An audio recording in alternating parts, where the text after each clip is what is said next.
अस्सलाम वालेकुम एवरीवन। आज हम बात करेंगे डोमेन एंड रेंज के बारे में। Domain domain and range basically होता क्या है? डोमेन रेंज डोमेन का मतलब होता है all possible inputs and range का मतलब होता है ऑल पॉसिबल आउटपुट्स। अब इनपुट्स और आउटपुट्स हमें कैसे पता चलेगा कि ये कहाँ पुट करनी है, कहाँ से मिलेंगी? उसके लिए हम एक फंक्शन लेते हैं f of x equals y.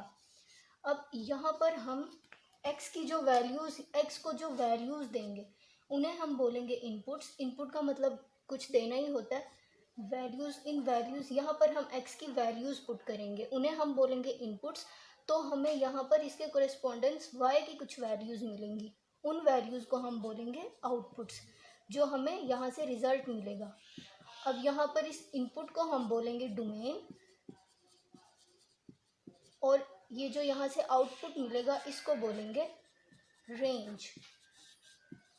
अब इनपुट और आउटपुट, इनपुट को डोमेन बोलते हैं, आउटपुट को रेंज बोलते हैं। इसको याद करने का शॉर्ट वे क्या है वो हम इधर देख लेते हैं। सबसे पहले डोमेन और रेंज के बारे में बात करते हैं। जैसे डोमेन के स्टार्टिंग डी है, इसका आर है, डी पहले आता है आर से, डी बिफोर आर। इनको हम कहाँ पुट कर रहे थे, डोमेन और रेंज की इनपुट्स और आउटपुट्स को एक्स और वाई में। अब एक्स पहले आता है वाई से, एक्स बिफोर वाई। अब यहाँ पर डोमेन का मतलब है एक्स और रेंज का मतलब है वाई। ये एक शॉर्ट वे है कि किस तरह आप एक्स और वाई को याद कर सकते हैं कि एक्स को हम डोमेन बोलते हैं और वाई को हम रेंज बोलते हैं।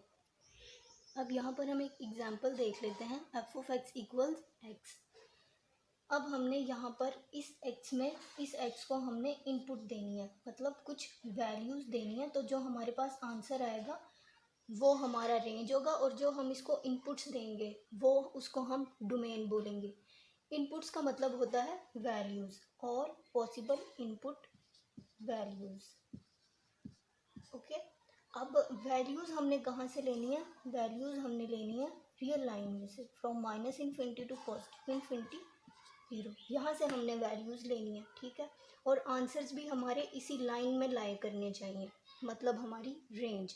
अब डोमेन को पुट करते हुए, मतलब यहाँ से वैल्यूज़ को एक्स में पुट करते हुए फॉर डोमेन हमें दो बातों का ख्याल रखना होगा। एक ये कि जब हम एक्स में रियल लाइन में से एक्स को कोई इनपुट देंगे, कोई भी नंबर इसमें पुट करेंगे, तो जो हमारा आंसर होगा वो इक्वल टू इन्फिनिटी नहीं आना चाहिए एंड अयोटा की फॉर्म में, कम्प्लेक्स नंबर की फॉर्म में नहीं आना चाहिए। आंसर जो है हमारा वो रियल नंबर्स ही आने चाहिए। ये दो अगर हमारे आंसर आ गए, जिस नंबर पे हमारे ये दो आंसर आए रियल लाइन में से, उस नंबर को हम डोमेन और रेंज में डोमेन में इंक्लूड नहीं करेंगे। अब हम एक्स को देख लेते हैं।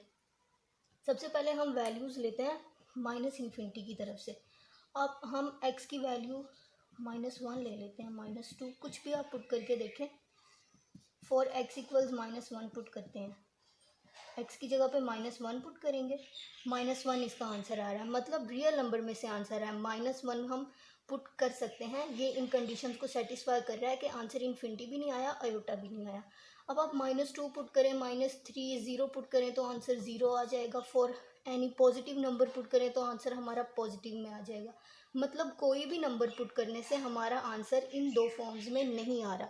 इसका मतलब है कि हम पूरी रियल लाइन में से कोई भी नंबर पुट करें तो ये जो फंक्शन है वो हमें कंडीशंस को सेटिस्फाई करती हुई रेंज दे रहा है। तो इसका क्या मतलब है? अब बस हम इस फंक्शन की डोमेन लिखेंगे। ये जो हम वैल्यूज़ इसको दे रहे थे इस फंक्शन को, ये -1, -2, -3 हमने 0 पुट करके देखा, इन सब को हम बोलते हैं इनपुट्स, मतलब डोमेन। और ये जो हमारे पास आंसर्स आ रहे थे 1, 0, इनको हम बोलते हैं आउटपुट्स, मतलब रेंज। अब इस फंक्शन की डोमेन लिख लेते हैं। इस फंक्शन की डोमेन क्या है? हम रियल लाइन में से कोई भी नंबर पुट कर सकते हैं इस फंक्शन में, तो इसकी डोमेन होगा ऑल रियल नंबर्स।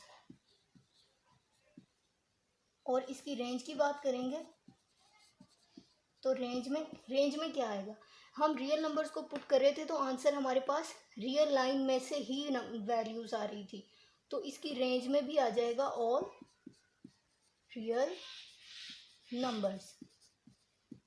अब हम एक और स्क्वायर रूट फॉर्म की एग्जांपल्स देखेंगे, ओवर की फॉर्म में एग्जांपल्स देखेंगे, तो उनको डिस्कस कर लेते हैं। तो अब हमने एक एग्जांपल लिया f of x equal 1/x। Values हम रियल लाइन में से ही लेंगे सब फंक्शंस के लिए। अब देखें, सबसे पहले हम नेगेटिव वैल्यूज़ के लिए देख लेते हैं। For x is equal to -1, -2, -3, आप कोई भी वैल्यू पुट करके देख लें। सबसे हम -3 के लिए देख लेते हैं, तो एफ ऑफ एक्स क्या आएगा 1/x इक्वल्स -3।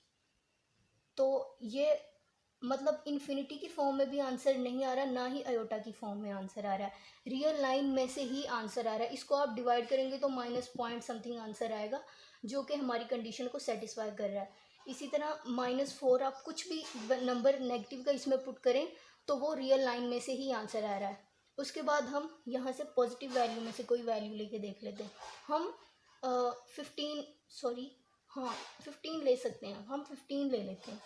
1/15 आएगा, 4x इज इक्वल टू 15। अब इसको हम डिवाइड करेंगे तो आंसर समथिंग पॉइंट समथिंग आएगा, तो वो भी पॉजिटिव नंबर्स में से ही आ रहा है। नेगेटिव हो या पॉजिटिव वो मैटर नहीं करता, जस्ट इन्फिनिटी एंड आयोटा नहीं आना चाहिए हमारे पास। तो ये नेगेटिव और पॉजिटिव दोनों वैल्यूज़ इन कंडीशन को सेटिस्फाई करिए कि आंसर ना ही इन्फिनिटी आ रहा है ना ही आयोटा आ रहा है। अब हम ज़ीरो को पुट करके देखेंगे। For x is equal to 0, f of x is equal to 1/0। Something over zero क्या होता है, इन्फिनिटी होता है। मतलब ज़ीरो पे कंडीशन हमारी फेल हो गई है, आंसर अनडिफाइंड आ गया। मतलब ये कि इसकी डोमेन में हम ज़ीरो को नहीं ले सकते, सिर्फ ज़ीरो को नहीं ले सकते, बाकी पॉजिटिव वैल्यूज़ को भी ले सकते हैं, नेगेटिव वैल्यूज़ को भी ले सकते हैं। अब हम इस फंक्शन की डोमेन लिखते हैं। ये जो हम पुट कर रहे थे ये सब इनपुट्स थे, मतलब डोमेन थे, और ये जो हमारे पास आंसर्स आ रहे थे ये वाले ये आंसर आया था, ये सब रेंज में है। ठीक है, डोमेन हम लिखेंगे ऑल रियल नंबर्स, ज़ीरो को एक्सक्लूड करना है एक्सेप्ट 0। रेंज लिखेंगे ऑल रियल नंबर्स। ज़ीरो को तो हमने एक्सक्लूड कर दिया यहाँ से, तो आंसर हमारा इन्फिनिटी नहीं आ सकता, मतलब रेंज में हम इन्फिनिटी नहीं ले सकते। जब ज़ीरो को एक्सक्लूड कर दिया यहाँ से, ज़ीरो को हमने निकाल दिया इधर से, तो आंसर हमारे यही आएंगे। माइनस में आंसर आएगा, पॉइंट्स में, पॉजिटिव में, लेकिन आ इधर से ही रहे हैं रियल लाइन में से, तो वही हमने लिखा है रेंज में कि ऑल रियल नंबर्स। ओके, अब हमने एक एग्जाम्पल लिया, f of x equals square root of x -2। Square root की फॉर्म में हमने एक एग्जाम्पल लिया। अब हम इसकी डोमेन और रेंज चेक करेंगे। सबसे पहले हम इसमें वैल्यूज़ पुट करके देखेंगे कि क्या क्या पुट कर सकते हैं और क्या क्या नहीं कर सकते, जो हमारी इन कंडीशंस को सेटिस्फाई करे कि आंसर इन्फिनिटी ना आए और आयोटा ना आए। सबसे पहले हम नेगेटिव वैल्यूज़ के लिए देख लेते हैं। हम -1 ले लेते हैं, इधर x की वैल्यू हम -1 ले लेते हैं। For x is equal to -1, -1, -2, square root of 3, this goes to square root of 3 and iota. ये कंडीशन फेल होगी। अगर हम इधर -2 लेते हैं, वो भी -4 आएगा, 4 आयोटा बन जाएगा। अगर हम इधर 5x की वैल्यू हम 3 लेते हैं तो answer for x is equal to -3। अगर हम लेते हैं -3, -2, -5, square root of 5 and iota, ये कंडीशन भी फेल हो गई।